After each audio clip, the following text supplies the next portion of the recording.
Hey now, everybody. Welcome to the show. I am Simple Jack from Nation 30. Today, the topic will be about mergers. Before we get into it, let me introduce the rest of the team. Let's see here. World 285, we've got Lumberg.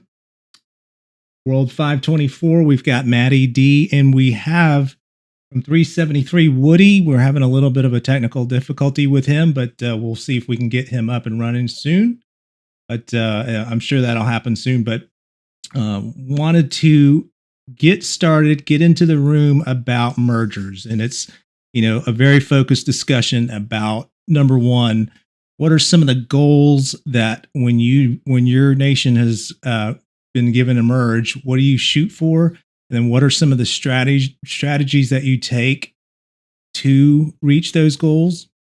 Once we go through the room, we can probably go into some warning signs about exactly what could be happening that could turn your merge into a not so favorable one. So let's go ahead and go through the room. Matty D, I know that you had a merge not too long ago. You want to go step through some of your goals and some of your strategies? Yeah, I mean, the biggest thing is communication, just getting everybody in the same room and on the same page. Um, our merger was fairly different than most other nations. What most other nations do is they kind of divide up the map into one thirds, one section for each nation of the three that's merging. Well, we kind of put everybody in one room and told them or kind of moved them into the different alliances, and we divided up the map by alliances. We split it up 5 ways. So Okay. Split up the map. So one of the things that you kind of alluding to is essentially when you guys learned that you're going to merge, you got all the leaders into like a group, right? Like Viber or Line or something like that, Discord. And then you guys started planning this out, right? To take the map, split it up into sections, and like from there, that's where you physically get into the AOO game and then actually make some of the changes, right? So a key part is communication. A key part is actually starting that chat group where all the leaders from the different worlds kind of come together. Do you guys have a way of how you determine who comes into the room? it was a difficult decision. Most of the time, it was the big players at first, and then we opened up the Discord for everybody in the nation to kind of get them all in one place.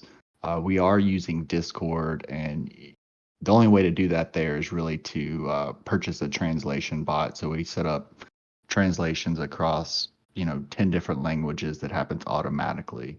So we kind of got to know everyone across the three nations, about a month in advance. So Oh wow, so that's good. So you guys were really game planning for quite some time. Sounds yeah, good. and the other thing about how we divided up the map is we looked very heavily at all three nations, and we tried to find the one with the best void record. We were all pretty good across our three, but two, the one with the best benefit buildings and layouts. We finally decided on 524, and that was because it gave the top three alliances all max benefit buildings. So that's a huge deal in our decision on the world. Yeah. And So, and it kind of goes along with what we did when World 30 merged together. We actually split it up amongst four, and then we split up all of the uh, buildings amongst three alliances, and then we essentially told everyone that no one could build until the three top alliances, did their sprawl and grabbed all the buildings that they needed to. I think it's like 20 per alliance, just to max them out. Then yeah, that really kind of helps, because you're going to have rogue alliances that are not going to follow suit. So they're going to want to do their own thing. And that's where it's key for those top 3, 4 alliances to kind of work together to make sure you kind of squash anything or anybody that does that. Yeah, absolutely. I mean, we had a couple of rogue alliances, nothing major. They were all, pretty low level, but all of the main alliances set them as enemies, and we burned them. I mean, when you have the whole nation burning you kind of realize you don't have a place in this world because they did not want to move to a different alliance, and it is what it is. Yeah. So Lumberg, I know that your merge was just announced, so congratulations on that. Number one, but do you have a merge date? Is it the end of March? Thanks, Jack. Yeah, that's right. It's going to be March 31st. We are super excited. Excuse me. It's going to be 261, 270, and 285. This is our second merger. We are in the middle of talking things out, discussing nation priorities of events, nation rules, and then, then moving on to alliances in an area. I think Maddie mentioned the tool and setting up Discord probably in the ideal way and probably the baller way, right?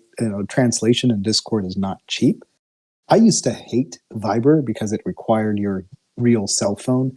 But if anybody has a cell phone in today's day and age, you probably get a bunch of spam messages and calls anyways, so you're probably not going to be too far off. I highly, highly recommend Viber.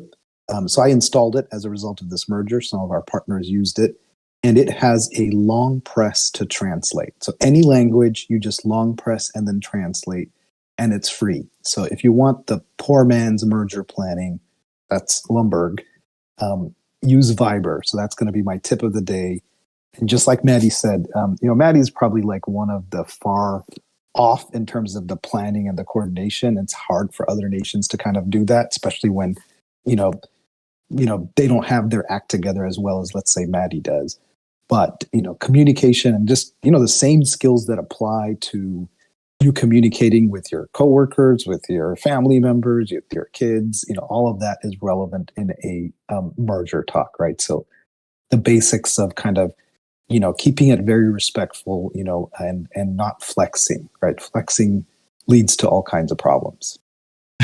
Yeah, absolutely. So that's a difficult thing too, because there's so many different personality types, and they but they sometimes collide, right? So everybody's going to want to kind of dominate. And so the key thing when you guys get together, when you guys start your talks is, just, calm down. Everybody's tough. Everybody's cool because, that's one of the reasons why you're getting merged, but there's no reason to flex. Just relax. Everybody has that, interest in mind. But tell us a little bit more about some of the strategies that you've taken so far, Lumberg, with this new merge coming. Yeah, so some of just in terms of, you asked a good question of who you bring into the conversation. I think it's really important to, based on your merge partners, to find a common language. People that are bilingual are extremely important in not getting into misunderstandings with translation. No matter what tool you use, translation is going to be a challenge. So when you kind of choose your leaders, you're going to have your 4 or 5 major groups, right? We all know kind of the big groups are, Koreans, Japanese, Americans, Europeans, and these are kind of your big buckets of players that really, really spend money and that are the top players. And then you have everybody else, right? So kind of keeping that in mind, you want to bring in a leader and somebody into the room that has a common language with, let's say, the other world leaders, because it just makes things smoother. Yeah. You don't mind me bumping in about the whole Viber thing. I know we're backtracking a little bit. So there is a way that to where when you first start a room, you can set it to where no one's phone numbers or information are set, or no one can see it either. There is a way to do that? I did not know that. Yes, there is a way to do that. Yeah, I knew that was a huge hang up for a lot of people, that they just don't want to join groups because they don't want their personal information to get out. So that's good to know. Can you say that one more time, Woody? Yeah, sure. So when you join Viber there and you join the group, a new group, the person that makes the group, you can set it up to where personal information such as phone numbers are not shown, but it has to be set up when you first make the group. So the person that creates it. All right, that's good to know. I did not know that. That's cool. So I have to take that forward. Yeah, and back to the Discord thing. The translation is not. I mean, it's expensive. It's running me about, I think, $75 a month, just because we're translating so many languages. But it's not that much, in the grand scheme of things. Because as much as people are spending on this game, when you merge, that is one of the most important aspects of anything. Because if it's done incorrectly, then you can, if it almost feels like your spending is in vain, right? Yeah, sure. So Woody, now that your mic's up, awesome. So with 373, how many merges have you been through? We've only had one merge. We are looking to get a second merge, but it won't be happening for a little bit. As Caddy says. Oh, that's right. Yeah, that's a good point. So you got a message from Caddy that with GC starting Global Conquest, there's not going to be any mergers. And I always felt that was always the case because Camel doesn't like to do a merge during GC because essentially, GC, they're all brackets of worlds fighting. And if you merge a world during GC, you kind of remove some of the worlds from a bracket, which essentially makes that bracket a little bit easier for other worlds. So it's kind of unfair. So I always felt that they did that on purpose, not to merge during GC. So, but that's good to know that you got from your VIP that they're saying that this March 31st is probably going to be the last set of merges until GC, at least until GC is done. So good information. No hey, problem. Kitchi. No problem. Hi. What about you, Kitchi? I know that you were in 320 before, but now you're in 425. What kind of 425, merge? yep. What kind of merge stories do you have? The 321 was a merge between 297, 310, and 320. So I was central to that. And what we basically did was we merged with alliances that we thought were culture wise and how we run things. That's who we actually merged with. So a lot of the Asians, the Koreans, the Japanese, and well, more or less the Asian timelines, they all merged together. And the ones that are kind of international alliances, they merged as well.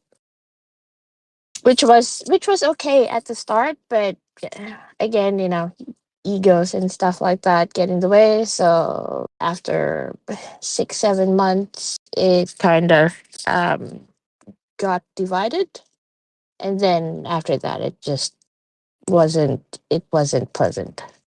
Yeah. So Kitchi brings up a great point. So when all these worlds come together, and I've seen this, I've been through 2 merges, and I've seen it a lot where as soon as the merge happens, they either change hands, meaning people go from one alliance to another based on cultures or based on, timelines or time zones. And so it helps the world if you can do that because you're grouping a lot of players together that can play at the same time. But it doesn't always work because number one, not everybody gets along. And so if you lump people together like that, you still could be lumping people together that they might be playing at the same time, but they just don't get along. So they're not going to really feel it in that alliance. So it's definitely something you have to think about because we actually have that problem now where we're always trying to push to group alliances by time zone, but a lot of players kick or push back because they want to play with the people that they're used to. They want to play with the people that they're used to spending with, and if you move them into another group, then the dynamic completely changes. So time zones is a great idea, but it doesn't always work out that way. Yeah, I mean, and your big players, your players that spend the most money, they typically want to win. That is their goal. So, they're more willing to move into like a number one alliance, a super alliance, if you will. It's a lot of the other players that seem to be really locked in, at least based on what I'm seeing in my merger. All of our top players instantly wanted to go to number one, except for maybe one, just because he wanted to lead another alliance. I've noticed with the nations that I have been in, uh, I know this may sound racist, but there are certain cultures that kind of tend to band together, and you see that in every nation. It's like there's certain cultures that just don't want to actually open themselves up to other players, or they don't want their like they always have this, I guess, mentality that they're going to be misunderstood, or they're going to misunderstand others as well. So I Yeah, don't know. I've actually seen both, so I do see that cultural line sometimes, and it's kind of a shame that you see it, but people are who people are. But to Maddie's point, I think money trumps everything, and that's kind of the bottom line. When people want to win, they're going to want to play with players that spend, regardless of their nationality. So that's kind of how we formed up. Where our main alliance is grouped across all time zones, but it's really based on some of the players that really want to win, and you can tell because of the way they spin. So it's difficult to, when you merge so many different nations, to find that super alliance that Maddie D was referring to. But the bottom line is that your spend typically dictates that, and then you'll find that the pieces afterwards kind of fall together, whether you have two other huge alliances or three other huge alliances. The pieces kind of fall into that. So along those lines of building that, super alliance focused on, whatever the nation wants to win on, you have kind of people from three different nations that are used to kind of running the show, doing things, calling the shots. And, part of them enjoy that and part of them wants to continue that. What would you say are some tips to make that new environment successful? Because, you basically have, three different leaders. Some people might say, I'm tired of leading, right? I'm tired of doing the organization, and are happy to take a step back and let somebody else do it. But what are some of the tips from having successful super alliances that you would recommend people do? Can I say something about that? Yeah. So like Maddie was saying, when you first merge, it is the utmost important to get that super alliance right off the bat. Because like for say 373 right now, our nation's split up, meaning all the big cities are in different alliances, and the longer you wait, the longer it's going to take before they join. They don't want to join. Now they're comfortable, it's like their family. So if you don't do it right away, it's going to be extremely hard to do it later on. Wow, Woody, I didn't realize that. So in your nation, all of your big cities are split up. That's crazy. I thought everybody was kind of, took the lead, like in RNG. RNG's got the most biggest cities, but I mean, you got all the other alliances that's got C38s, C37s, C36s, and it's been too long to where they don't want to come to RNG. They've made their home already. So that's what we're fighting right now, and eventually it will happen. We all know that, but if you don't do it right off the bat and you don't kick it in the butt, it's going to be extremely hard to do it later on. Yeah. See, with what Woody said, like a 320 started with bigs on in two alliances as well. and that was okay for like the first 3 or 4 months. But when some of the bigs from one alliance noticed that there's more participation from the other alliance, then they started moving across, which was okay if it was actually communicated to everyone. And if it was like an open discussion where, like, I like the participation in the other alliance and stuff like that, then it would have been an easier, I guess, transfer over. But because there wasn't any, then it just went to shit basically.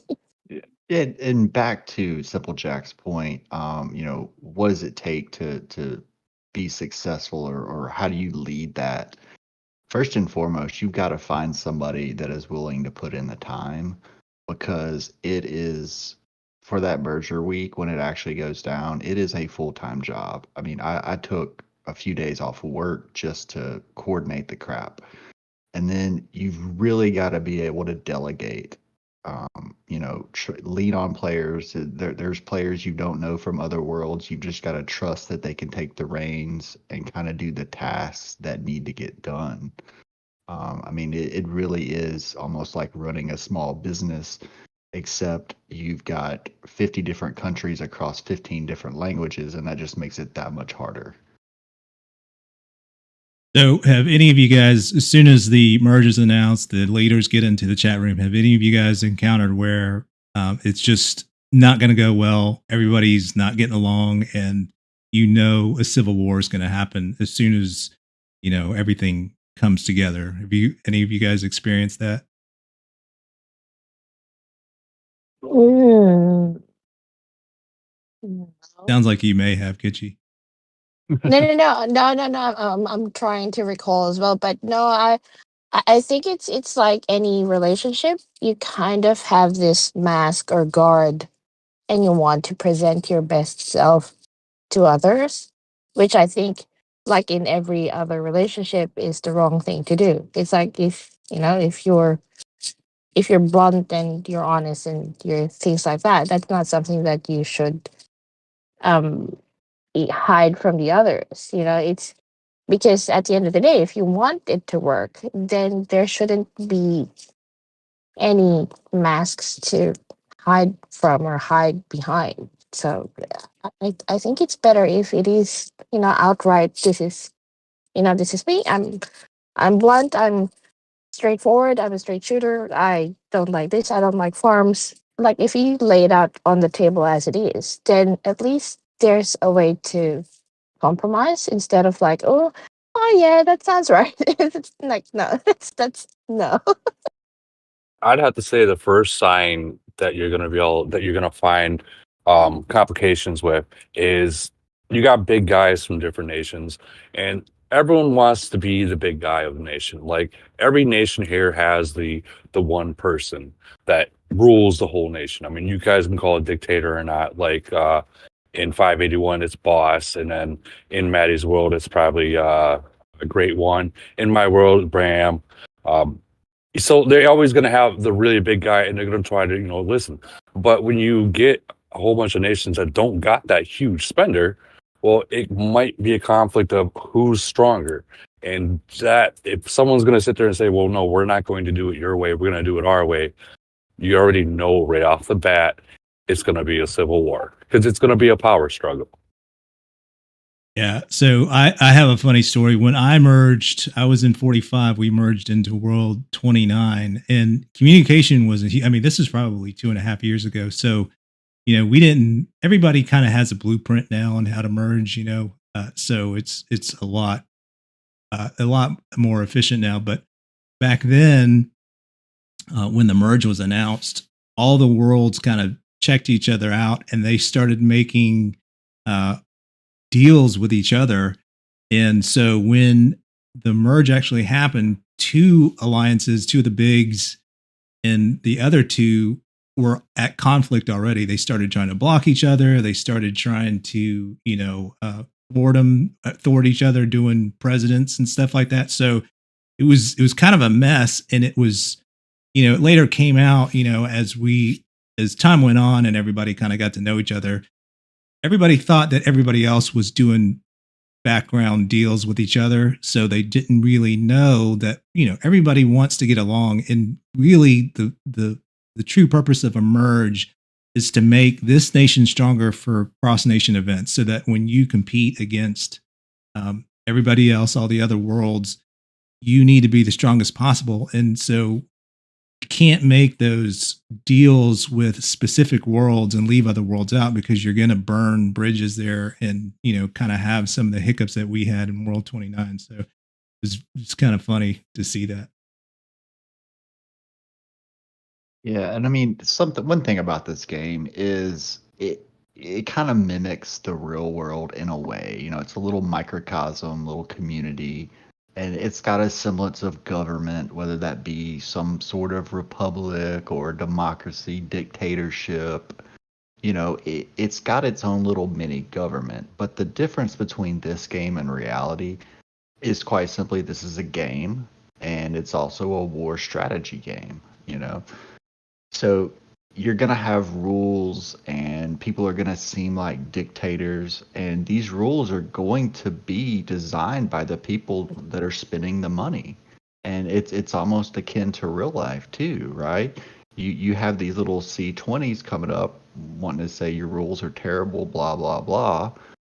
That's like a cashier at McDonald's walking up to the president of the United States or a general in the military and telling them their strategies and laws are garbage. I mean, we don't care. And that sounds very harsh, but it really is dictated by the spenders. And last night, we had a little chat with a few people, and I think it was Goat from Nation 151 said something that kind of deserves repeating. And I'll paraphrase best I can. Players spending and fighting that war will allow the other players to peacefully exist, as long as they follow those rules and don't cause us extra headaches and, feed points. Once those spenders have to spend more money to make up the deficit, all gloves are off. And that's when we get mad. That's why we make these rules. Yeah. So that's a great point. So rules are really, really important in agreeing on rules. I mean, every time I kind of check out some of Woody's videos, I see him killing farms all the time because they're outside of the rules. So when you guys get together, it's definitely essential to establish, what cities can have as far as troops, what city levels are considered farms, that kind of stuff. Sorry, Kitchi, what were you saying? No. I'm just thinking. I'm just having a moment where Maddie was saying dictatorship and stuff. I think it's also it's also good to know that whoever gets into that position is comfortable to be called that, and and to know that other than being called that, they also have that really big responsibility to enforce those rules, and whatever rules they should be across the board. It shouldn't be, there shouldn't be loopholes that other people can pick and poke and have excuses for some and not for others. So yeah, I think that's something that whoever is leading the nation as well should have that in mind. Yeah, absolutely. I mean, and I'm kind of heading this up for my nation, and I can tell you a screw up on my part about the rules is I've got Great One on my team, right? Well, this man never gathers. He doesn't have farms or anything, so I don't think about telling him the rules. He doesn't really look in nation chat all that much, maybe a couple times a week. And well, we did a 24-hour purge, and he was just out there farming, and he got hit. Well, when he woke up in the morning, he got pissed and just started leveling people. And we were like, whoa, whoa, whoa. whoa, man. So it was a huge screw up on my part because I didn't think to communicate with him because he just doesn't gather, and just the one time that he did, man, it just so that was a little bit of drama, but we smoothed that over fairly quickly. I think I'm sure there's some butthurt people out there though. Yeah. So, trust me, I think we all have those stories. So you get cities that are so big. If they fall outside of the rules, they're not going to really care. So what really needs to happen, you have to have your leaders really get in touch with these guys, calm them down, let them know, look, we've got to do it across the board. And that doesn't always happen. I know. And it definitely doesn't always happen in our world. But, if number one, if you can't communicate the rules and get everybody to follow it, you're going to have issues. You're going to have civil wars. And number two, if you can't level with your bigs and let them know, look, guys, we established these rules. We got to apply it across the board. You're going to have to follow them.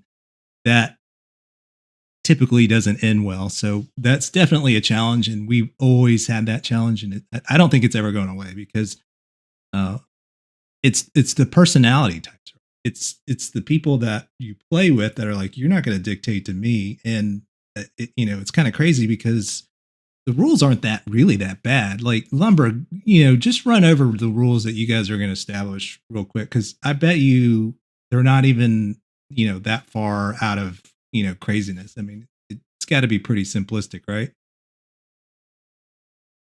How much time do you have left is the real question, right? So Oh boy. somebody asked me to do a summary in our merger talks, and then I think I wrote for like 3 pages, summary of rules. I'm the worst person to summarize rules. But along the line of rules, I will share something that I think is, many nations may do this, many nations may not. But if you don't do this, this is something you ought to consider. So what we have is a culture of rotating leaders, and we have a council alliance, right? This is going to sound, like democracy, but the idea is that you separate your nations or your alliances into battle alliances. Those are ones that are allowed to fight in void, and if you care about frenzy, in frenzy. And then those that are not, right? Meaning, and a battle alliance would be somebody that has a competent battle leader. They know how to fight. They know when to reinforce. They know when not to reinforce. And then you have fun alliances, right? Those can participate in other events, but let's say whether or not they can become a battle alliance really depends on kind of those levels and proving themselves in battle. All of these alliances participate in. We didn't have Viber before, so we just did it with the leaders. There would be 2 representatives. Leaders from each alliance would send a representative that would kind of communicate nation rules and decide on these topics. The battle nations will have 2 votes. The fun nations or fun alliances will have 1 vote. And everybody else that does not kind of fall into this rules and doesn't follow the nation rules. And those might be like, look, no city beyond these approved alliances can have troops above T4, right? So if you want to live, if you want to have fun, if you want to socialize, by all means do that. You cannot do so with a risk of putting up a bubble. So you can do as your merry way as long as you have T4 or below. So we follow this alliance and then everybody agrees on it, right? So it might take long. Democracy is not easy. It takes more time. But we haven't had a civil war and we hope we never do. You said democracy is not easy. So are you guys definitely going to democratically handle this, or are you having like the strong leader take like a dictatorship role? No, there is no dictator. It's all democratic. We rotate our R5 in our alliance, and most of our alliances has rotated in the past. So you just have the R4s go through and cycle every month. Every void, a new leader comes in. So one of the things that I've run into, and I'd like to get your feedback on this, is so when the merge happens, the worlds come together. You're going to have some nations that are leaner than others, we'll say. they don't have a lot of fat. They don't have a lot of extraneous farm alliances and stuff like that. But when the merge happens, some of those lean nations are going to look at those fat nations and they're going to want to clean them up. So how do you guys typically, and just speak up, but how do you guys typically handle those worlds that come into your merge and they just don't care? They've got a great fighting alliance, but they've got so many buddies and other different alliances that you can't clean them up. So how do you guys go about doing that? So Poorly. so Sorry. Civil War. so the way that we did it, and it wasn't exactly. I mean, we're still actually doing it because we got matched with two huge farm nations. So when you first start the merger, obviously territory is the most important thing. You tell all the farm alliances you guys are not allowed to start an alliance or even put territory down or a haul down until the top whatever 3, 4, 5 has their territory. It can take a week or two. Yeah. So at that point they wait. You're gonna have people that try to be sneaky and steal, which you burn them. You just got to burn them. Period. There's no questions about it. But as for you just got to burn them. You got to set the rules early, and then you just got to burn them. And if you wait too long, like how we did, and I hate to say it, and I know 373 is listening, you're going to have the problems of, well, now we can't get rid of them. That is key. I think World 30 actually suffers from it too. We were a huge. We had a lot of BP. We still have a lot of nation BP, a lot of it, and we didn't clean them out early. And we're definitely seeing some of the effects of that. Matty D, I think you were going to chime in. What were you going to say about yours?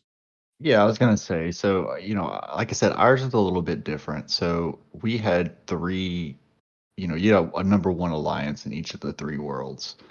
Well, we basically handed over the keys to the kingdom to players that we didn't know, from another nation to run that alliance with the understanding that they've got to police their own, they've got to do this, if you do these things, you can be the R5 of this particular alliance. And so our different alliances are responsible for policing their own for the most part. I mean, during Purge, we've got to go around and double check things, but I think we've got a really good system in how it's working.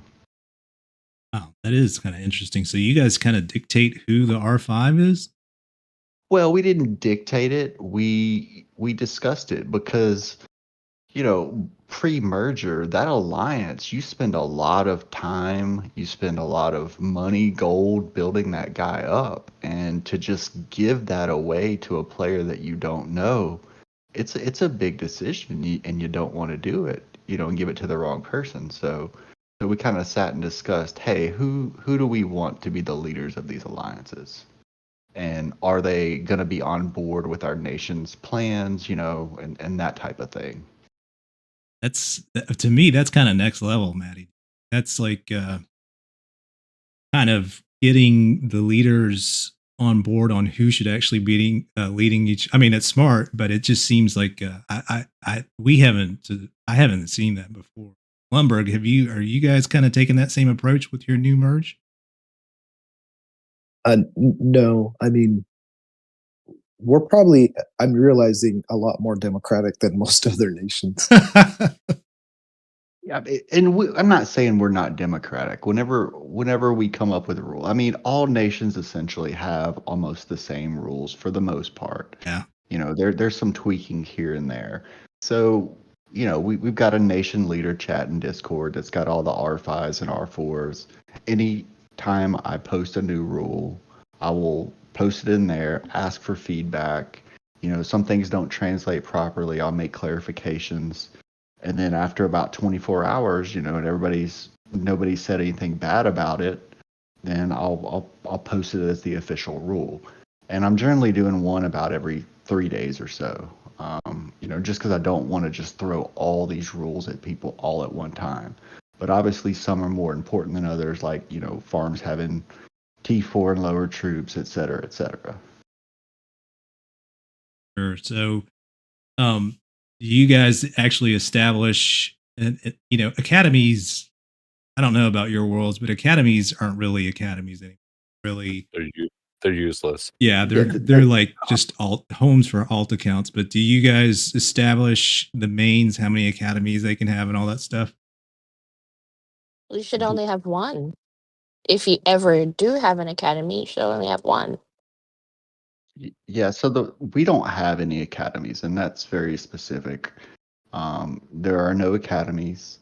There are only main alliances, but the other alliances are kind of feeder alliances, right? So a lot of people want to be a number one, and we're constantly evaluating who do we want in number one. We track everything, so we're gonna move people in and out between 1 and 2, you know, or 1, 2, and 3, because 2 and 3 are kind of the same, for a sense, I guess. But everybody wants to be a number one in our world because we are the top dogs, and that's where you're going to have the most fun fighting. But it takes a lot to get there, and you've got to be very, very active. So I guess the rest of the world is kind of our academy in a sense. Facts. But if you don't do it right away, it gets hard to do it. And that's coming from experience. Like we're sitting at like 85 people in our alliance, and like we want to get R32 in there, but he's loyal to ITA, so he won't come. And if he does come, he's got baggage. He's got other friends that want to come. Well, unfortunately, those other friends are people that drop bubbles. So it's you got to do it right away. You kind of mentioned, Woody, that academies are useless. Do you guys have a big problem with academies right now? Yeah. So when you go into the whole T4 rules about farms and stuff, you're gonna find the people will start hiding their cities, their farms, or their second cities in academies to the point where if they put like a number 2 alliance tag on it saying this is my alliance, don't touch it. Well, those people will start hiding their farms in there. They'll rename it so it doesn't say farm on it. And that's going to come into a big problem because, I mean, we all know if you're not at a certain, like for instance, us guys or anyone in this stream, if you're not past C34 yet, you're not useful in any kind of void or anything. You're pretty much a farm. Like let's be 100. You're pretty much a farm.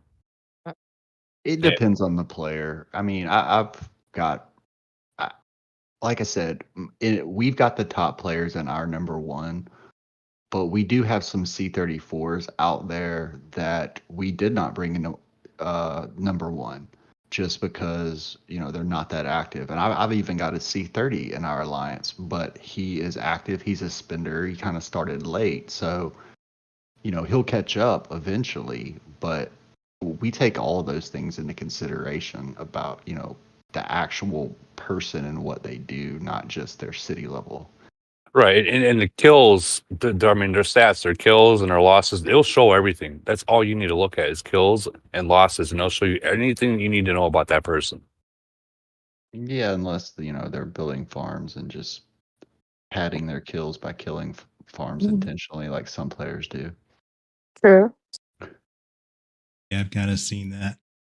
Hey, Lumberg, you kind of alluded to something where you talked about, fun alliances. Do you guys make concessions for alliances that really aren't battle alliances? Maybe not even an academy, but they're fun alliances. Do you guys have a situation where you have that and you allow it? Yes, we do, but it's similar to the concept that Maddie, Woody, and the others were talking about, where they are places where you go to take a break, right? Save up on some items.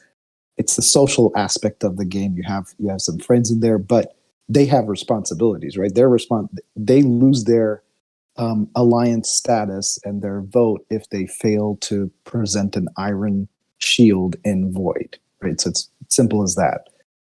And anybody that wants to get a taste for killing, you join one of the battle alliances, right? So it's a necessary system, because what we found is that you can go too far overboard in that number one alliance, let's say that Maddie's talking about, you're not going to have people that are dying to join after a couple of months or years.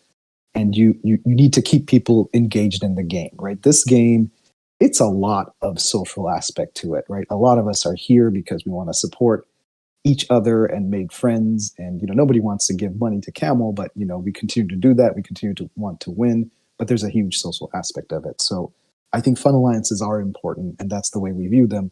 But never for a moment, would they be allowed to, let's say, not kind of follow the rules and jeopardize the win. So in our world, we establish something that doesn't always get followed this way, and it's a big problem of ours. But so essentially, our academies are supposed to be, what Lumberg just said. When you're playing in the mains, you're fighting, you're using up gold, you're using up speeds. You need to take a break sometimes. So jump down to an academy, let somebody move up from the academy to fill the main, and that gives you the chance to, take a break. And the other piece of it that we do is, during purges, we try to do 48-hour purges so that the academies can do the purge on the first day, right? So they get that taste for killing. So they get that, excitement of fighting. Because truth be told, some people that play, they just want to kill monsters or kill zombies and do zombie uprise and, just do events, but they really don't have that taste for actually fighting battles. So was one of the reasons why we allow the academies to kind of do that and kind of hopefully spark that. But then on the second day of purge is when the mains purge everyone, including the academies. But I think it works well, and I think it's a recipe that could be good, but it's hard to follow because what ends up happening in our world is all the academies are essentially alt accounts for the mains. And if I could give any kind of advice to people, especially when you're getting into older nations, people quit, they give up their cities.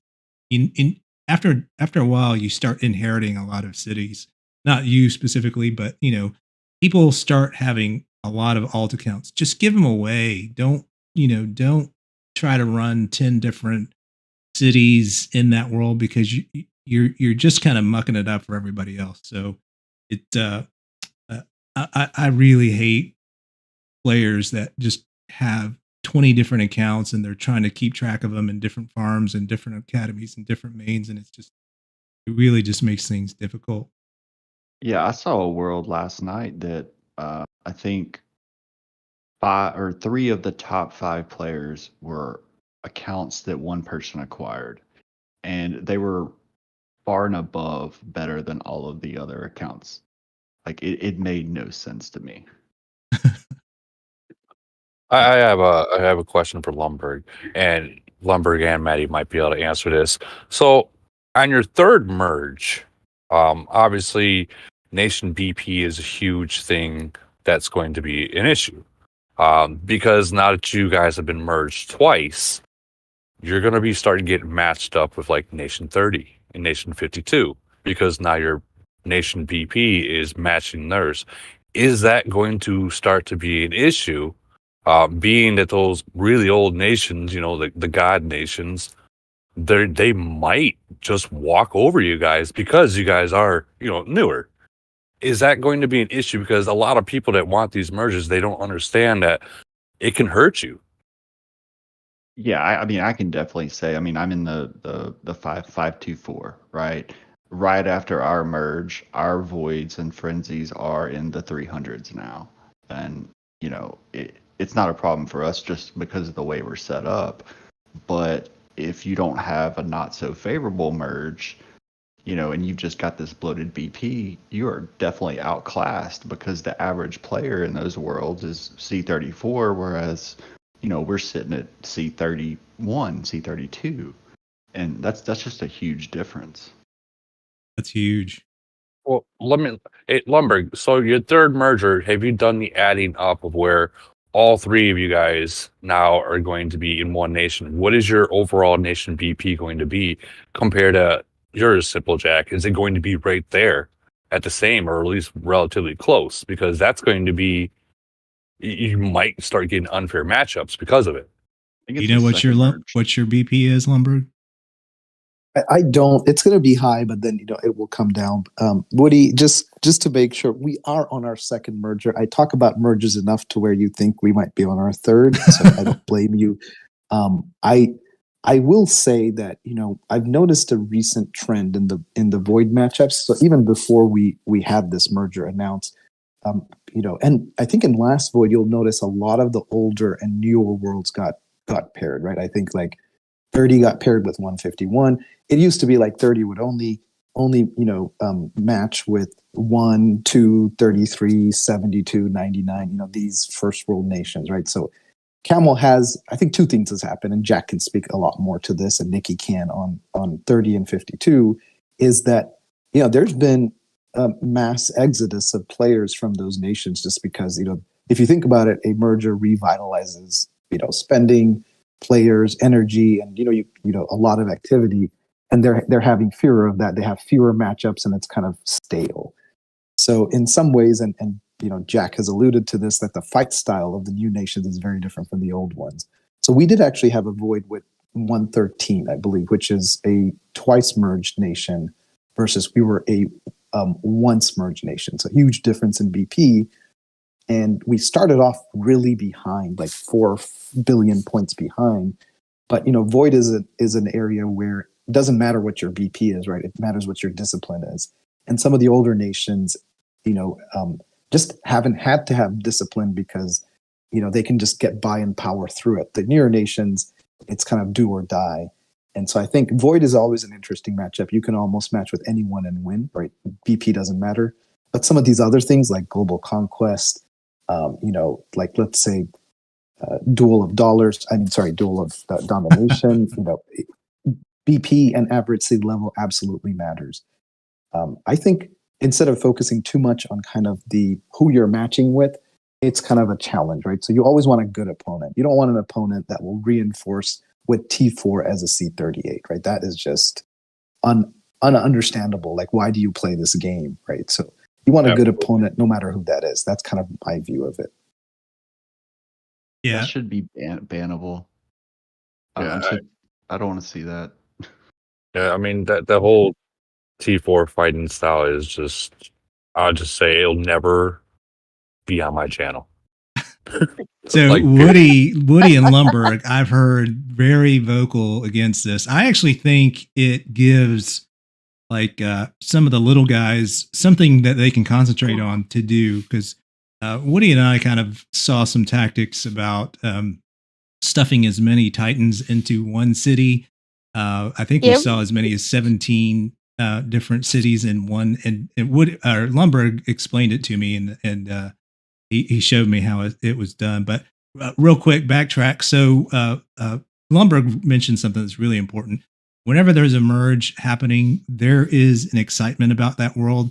That is the absolute best time for your world. You have guys that can recruit. You pull in players from other worlds to your nation that's doing the merge, because people get excited about these merges, and people get excited about the optimism that new nation can be. Because like in our world, we're probably like 1.5 years, a year and a half since our last merge. I mean, it's it's getting lean. It's been a long time. Hopefully we get a merge soon, but it's difficult to compete with some of the nations that are getting these merges now, so that they start to collect a lot of players from other worlds, which really helps. I mean, that is something that goes unspoken a lot, but it really does help a nation to do that. Yeah, there's a lot of nations actively recruiting, and very well, I might add. But one thing, back to Woody's point, let's say you are on your third merge. You have to realize there's a ton of worlds that are all going to be crammed into one. You've really got to take a hard look at your player base and start killing people, because there's only so much room in the world. I mean, it's a crappy thing, but you've got to start, just really nipping that stuff in the bud and getting rid of players.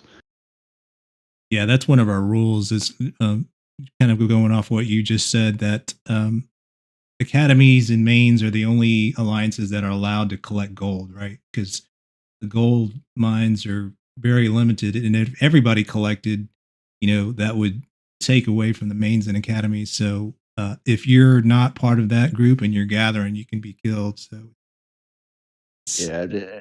Another thing that's ridiculous in our world is, right after our merge, monster phase and gathering phase, just gathering in general, it is a nightmare. Like, I don't even do it because I can't even find a mine or anything. Like, it's ridiculous. Agreed. yeah. But I mean, eventually it'll work itself out as people leave and whatnot. But it'll never go back to where it was pre-merger. Probably another point that I was going to make is, then Lumberg kind of hinted at it, was the old worlds, had a lot of merges, and I think Camel's strategy now is to try to catch, the 100s and beyond up with some of the old worlds, because right now, if you look at World 30, World 52, World 2, and World 1, there really isn't a group that we can merge with, because if you merge us with, an older world, it could be really bad for that old world, or it could be vice versa. But so I think Camel, what they're trying to do is speed up the process for some of the newer worlds to try to get them up to, the same level as the old worlds. And to another point that I'll make is some of the new worlds have way better strategies. I think Lumberg pointed this out, because they had to learn how to fight using strategy versus some of the old big worlds where they literally just brute strength themselves into victory every single void. So I've, I can't remember the worlds, but some of the worlds I've fought that were newer definitely had a lot better strategies as far as trapping and Titan trapping and counter attacks and stuff like that. So it speaks well to the new worlds that they really have adapted and are able to challenge really strong nations. Yeah, I mean, we learn lessons from you guys, right? I mean, you get on Discord, you kind of see what works and what doesn't. You just learn over time. The game's 4 years old, so these newer nations are actually at an advantage because there's so many resources online. Like even this podcast, this podcast wasn't available 4 years ago to discuss what happens during a merger. That's true. Because a lot of the new players, even from the 700-800 worlds, when you talk to them and they're trying to get into an older nation, they already have an idea of the rules. That's the first thing that they ask. It's like, are there rules in your nation? What are the rules in your nation? Are they stricter? Are they not as strict? Do you have, P4 rules for farms?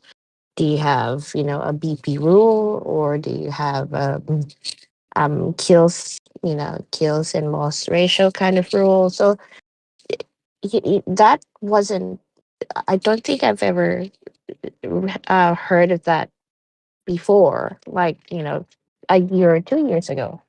But now it's almost like that's the first point of contact after trying to figure out if you're an active world or not. So I think that's good all around. So I don't know why we're still having issues as to when we try and purge and enforce rules, why we still get like um hesitation or resistance when we try to enforce rules. So there was a nation. I'm not going to say their nation because I don't want to expose them. They had a rule to where you get 2 strikes, meaning your bubble drops. You get 2 strikes, and after that second strike, no matter if you're a C38 to C1, you get zeroed out by the whole nation. So that rule, I think, would benefit if people put that into their nation because it will show more discipline. What you're supposed to be doing. I mean, you get zeroed out right there if you're a C38. There's thousands and thousands of dollars you just watch go bye bye in like 20 seconds. So Uh, I like that rule. It's a big rule. It would take the whole entire nation to agree to it. But that shows a lot of discipline. Lots of points not going to be taken away. Well, I'm just gonna say I'm pretty sure Nation 52 is very proud of that rule. I didn't want to say the nation. No, I'm. They are proud of that rule, and Yeah. they are happy to have that. So, Yeah. I don't think there's any reason why you couldn't say that. Well, I didn't want to expose. I don't know if they wanted me to say it or anything. You know how some nations are. They don't want their secrets told, and I understand. No, I mean, I think Nikki said something to that point on the last podcast. So, but if Gotcha. you talk to any of those guys, they're proud of that rule. And that dude, I think that should be one of the rules in the game. Period. At any nation.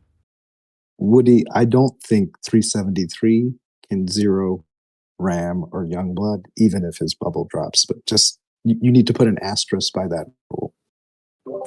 That guy is never bubbled. And he doesn't need to. Yeah. Facts. That is facts. It's like Sayaz. He doesn't need a bubble. You try to take him on, good luck. Well, and that's something that's a bigger trend in the newer worlds. You know, there are a lot of, I'll just call it ridiculous spenders, than there are in the older worlds. Like you just see a lot more of them there. I don't know if this is people that played, you know, in an older world and then said, you know what, I'm going to go dominate this world or what. But there's the BP is just ridiculous on some of these brand new nations. Yeah, I've seen what's the highest you've seen now? I think 450 is the highest I've seen. It's 600 now. Yeah, Oh, I see man. 600 as well. Wait, didn't I just hear like 2 weeks ago someone that was like close to 800? Yeah, I don't know. What? We had one guy, or in this low 600s, he recruited 3.5 billion, which was Wow. 100 million BP in one day. Jeez. Lumber, do the math. Yeah, I was going to say Lumberg. Is that even possible? I mean, well, I guess Yeah. they could use gold all day long, but Yeah, nothing but gold. It's possible. Yeah, I think he must have hired somebody to do that recruitment. Yeah, no, he had to hire a personal assistant to click the button. I mean, wow. Yeah. Yep. Well, here's the thing: a lot of people don't understand is like these newer nations, they're just strictly buying. Where all of us older nations that got some big BP, they stopped recruiting, they stopped spending, or not saying to stop spending, but they just stopped recruiting because they know what's right around the corner, and they're saving those recruits for when it happens, to where they can jump up and grab 5 fleets worth right off the bat. yeah, but the players we're talking about, this does not matter to them. They're gonna grab 5 fleets worth that first day. Like there's something in the water in these newer nations. They basically compete against each other in duel of dominance. Like they will see who can spend the most money. You will see it in the billions of points spent just because two people are going back and forth. Yeah, I Yeah, definitely these see would be that. the players.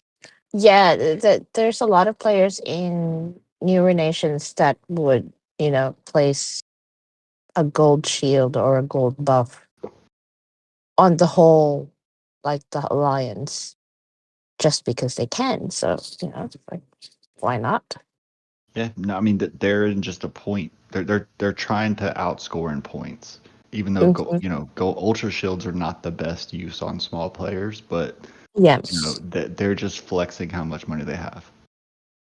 Well, even when we had 457 for like 3-4 events, they weren't fussed about um the alliance per se. They were more fussed about Lead God still not beating their number one player with regards to like personal score. Like they don't they're not fussed that they lost as a nation. They're more like, well, this player, our player, still trumped your player. And it's like, okay, sure. But I think to them it is more just a personal, um, yeah, a personal preference of I'm beating you individually. Yeah, I Right. definitely see like spenders that like to beat, do the individual scores.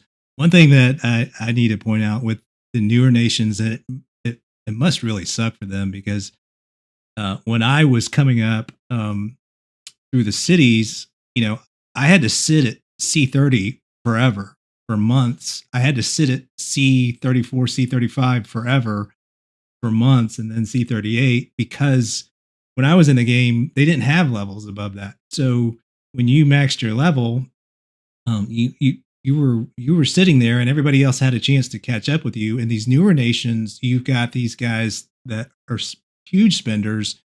They could, conceivably hit C38 really fast, and the normal spender or the normal non-spender is still going to be, a really, really small city. So I can imagine that causes a lot of disparity between, some of the cities to where people just kind of get beat up all the time. Oh, absolutely. I mean, and I calculated a few months ago. I think the fastest you can get to C38 is like 6 or 7 months or maybe it's 8 months if you buy every single pack of uranium and the specials. I know I can't do that. But you're gonna pay because you're gonna pay the ridiculous prices for uranium. Most of us know the best bet is just buy the first pack or something like that. But Mm. when you see these people doing what they do, it makes you want to press that button even more than you do. Yeah, I think you're right. Yeah, Yeah, a people lot. want to. Go ahead, Woody. Sorry. I'll say people want to keep up to the top spender, or at least look like they are keeping up to it, and be a paper tiger. Yeah, the Well, paper tiger thing. you got to, and we're seeing that a lot. And some people are just pushing city level to C38, and they may be a C38 with 900 attack and 30% damage reduction, and I can beat them with Titans alone, and my Titans aren't even that strong. I mean, it's Yeah, but I think that came from the old way of making cities, like get there faster, quicker, so you can actually open up the troop levels that you need for that specific level. So they and then and then just work backwards from there. But now we know that regardless of whether you are a 34 or a 36, that what's important is your equipment, your officers, your titans, and now warplanes. So it's not really the city level anymore. no, absolutely not. I mean, when I was a C34, I mean, I was beating C38s in the uranium mines regularly. I mean, they just, as you guys say, there's a lot of them are just paper tigers. Yeah, I've seen a lot of people level up, and Itchy's point is kind of correct to some extent. Like you level up so you can unlock those troops, and then you kind of backfill. But the smart players really do kind of build that solid city, regardless of level. Titans now are key. Warplanes are key. Um, even zombies, but a lot of these paper tigers, they just get that level, and you look at their other stats, they're kind of lacking, and it really I think that's kind of one of those things where people want to show strength, but they can't really display it when they're fighting. Yeah, absolutely. All right, guys, we're Gonna coming up bring on the- an hour. Go ahead, Lumberg. I was going to bring this.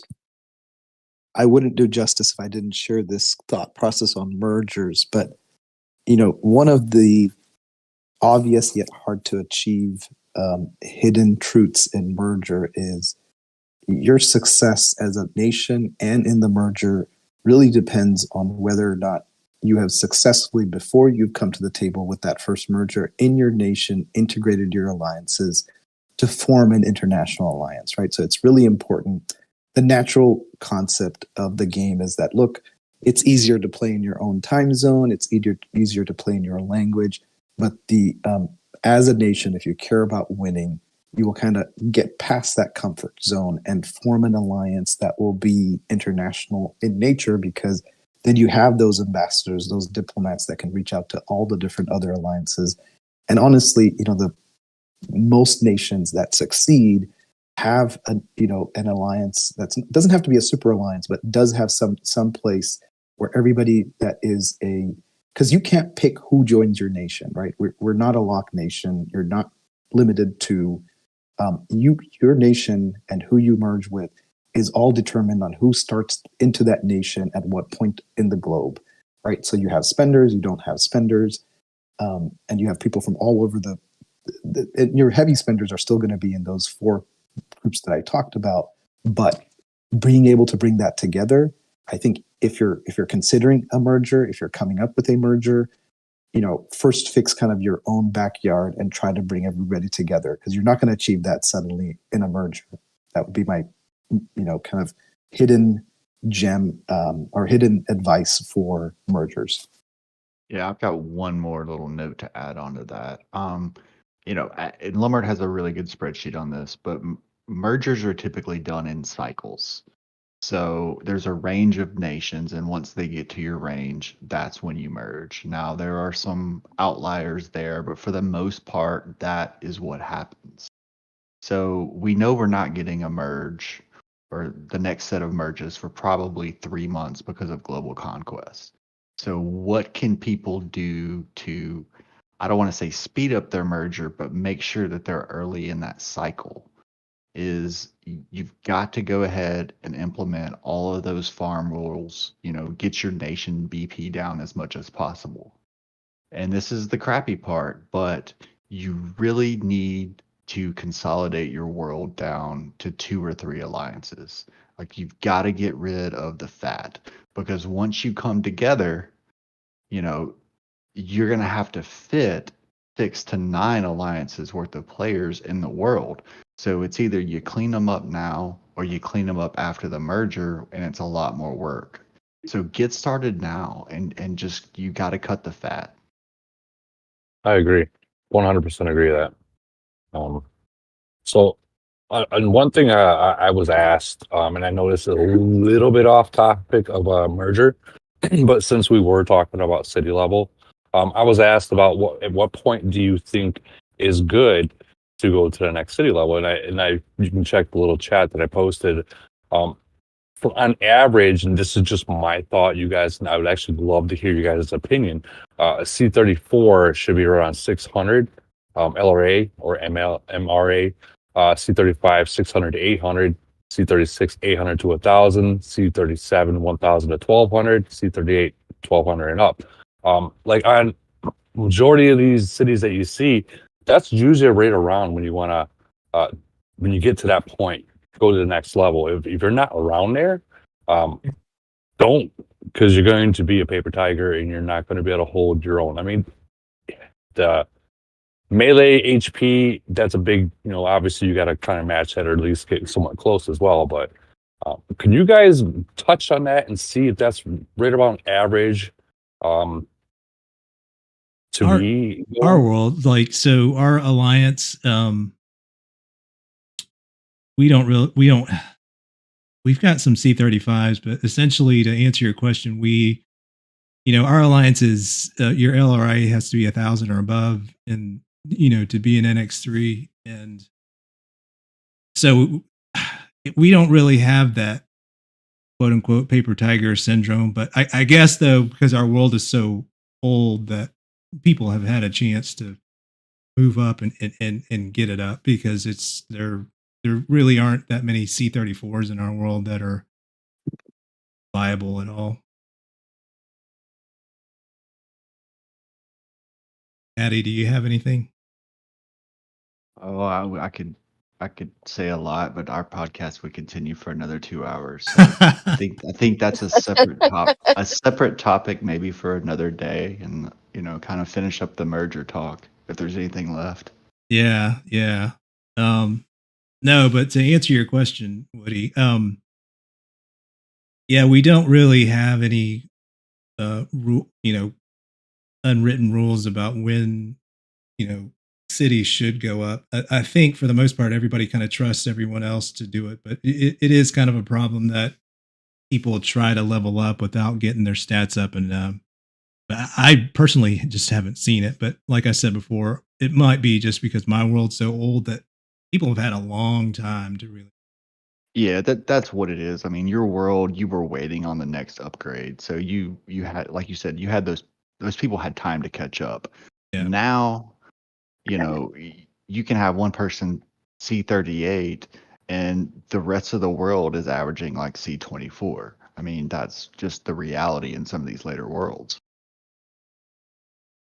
It's true. True. All right, guys, let me wrap this up. Let me go around the room. Tell me what you guys think are some of the key indicators. And I know because Camel never really indicated exactly what constitutes, a city or a world getting a merge. But in your opinion, what are some of the key attributes that Camel's looking for to pull that trigger for a merge? So I can boil that down to probably five things. The first one is going to be Chinese lock nations are going to get them early. This is just part of Campbell's model. I wish everyone would quit whining about it because there's nothing we can do as players outside of these nations. We just have to accept it is what it is, Yeah. right? Number two, It is, yeah. Sorry, Maddie. Oh, It is what it is because they have a lot of civil wars in those lock nations, so there are a lot of turnover, like player turnover, which is why they always have a merge. So yeah, and that yeah, brings me to kind of point number two is you can have if you have a completely dead world. A lot of those Chinese lock nations are completely dead. And when I say dead, I mean like you've got 50 to 100 active players. That is just a dead world. Number three would be essentially your turn in the merger cycle. Like we talked about, we see merges in groups of nations. Um, Maybe Lumberg can post that spreadsheet in chat. It's really great. So there's definite trends and patterns that we see, with the vast majority of merges. And four would be spending. This is an obvious thing, but it's not just major spending, it's also minimal spending. We've seen some worlds merge that really set a budget for all their players, and they merged outside of their cycle just because of low spending.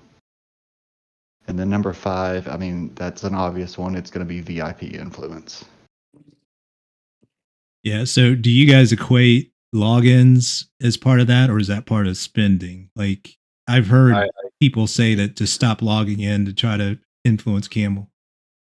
No, that may bring you earlier in once they reach your merger cycle. Okay. It. see, I don't think their server counts.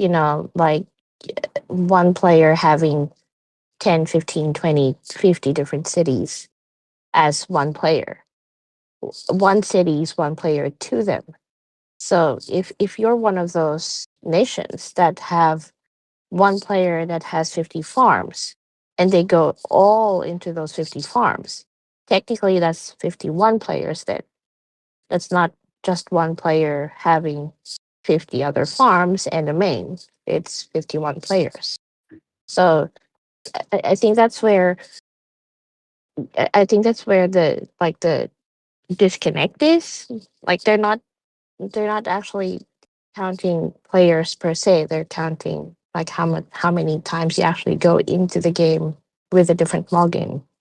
So the way I explain like what you're saying is imagine like a heart monitor, you get that line, it beeps up, goes down, beeps up, goes down. So every time someone logs in, the bar goes up. the bar goes up. So if you're logging into 30 or 50 farms, you just move that bar up. And once you hit that certain point every single day, well, you're just eliminating your chance in that, in that aspect. I mean, you got to have multiple aspects going on, like Maddie was saying, the spending, the VIP, multiple things happen, but like that is one of the factors. If you're logging into 50 farms per player, let's say you got 20 people and you got 50 farms, you just literally that's 2,000 people. They don't think you're a dead nation. Well, Yeah, it depends that's on your farm troop rules too, because a dead nation can also be super low BP as well. You know, if you've got 50 active players and 250 farms, then your nation BP is going to be incredibly low. Congrats, Lumberg hit the button on C36. Congrats, man. Nice, man. One more Congrats, thing. Lumberg. Congrats, Lumberg. Is kind of the impact or who you merge with. Generally, what we've seen, and this is generally not all the time, is you're going to see one strong world, one weak world, and one kind of middle of the road world. You know, there are exceptions outside of this rule.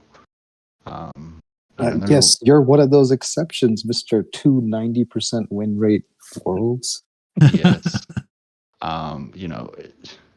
It is what it is. But, and what's going to decide whether you're a strong world, weak world, or a middle of the road world is going to be your overall nation activity and BP, your placement in events, your spending, all that stuff is going to play into it. And then there's also a little bit of VIP influence. I know every single person that has VIP, is constantly bombarding them with, we want to be merged, and they get the generic response, we'll forward your request to the developers, blah, blah, blah. So when you find out that you are merging, VIP will tell you. I would not say give them a list of worlds you want to merge with, but rather a list of worlds you don't want to merge with. Because we know we all have those worlds that we hate, and we could not live with ourselves if we merged with them. So generally, telling them who you want to merge with doesn't work. But if you say, I don't want to merge with these worlds, then you make sure you don't. Wow, that's some pretty heavy influence there. Well, let me ask you about that, because there was multiple people that said that, like, they contacted VIP, and like you said, they asked which nations, and they literally said which nations they wanted to merge with, and they got it. And Well- versus like the older nations, we never had that opportunity to pick or even a choice to, hey, which one do you want to merge with? They never asked us that. VIP influence can be a factor. I mean, that's I'll leave it at that. But the fact remains is every single VIP is going to be requesting merges. They're probably going to be listing specific nations. So they're hearing it from every single VIP, and it goes in one ear, out the other. Unless there are exceptions. There are different levels of VIP. You got a player that spends $2 million. They've got more clout than a VIP that spent $20,000. So, Lumberg, I'm going to wrap this up. You've probably done the most research on mergers and all that stuff. Any last words? Anything else you want to fill in as far as mergers? I think we've covered it pretty well. I I mean, think so too. I will just say, it's like if life gives you lemon, make lemonade, right? So make the best with what you can get. Ultimately, it's out of your control. And you'll be surprised at, the human element of things. So, doesn't matter what nations you get merged with, kind of approach it from that aspect, and you kind of make the most of it. Get everybody on the same page, right? I'll be honest with you. If there was a couple of nations I merged with, I would zero them all and quit. It's just unacceptable. And I know other players in the same boat as me. I mean, I know specific players I would have zeroed just because of stuff that they've said. But, so that's why I kind of encourage tell them who you don't want rather than, because that's possibly attainable rather than trying to say who you do want.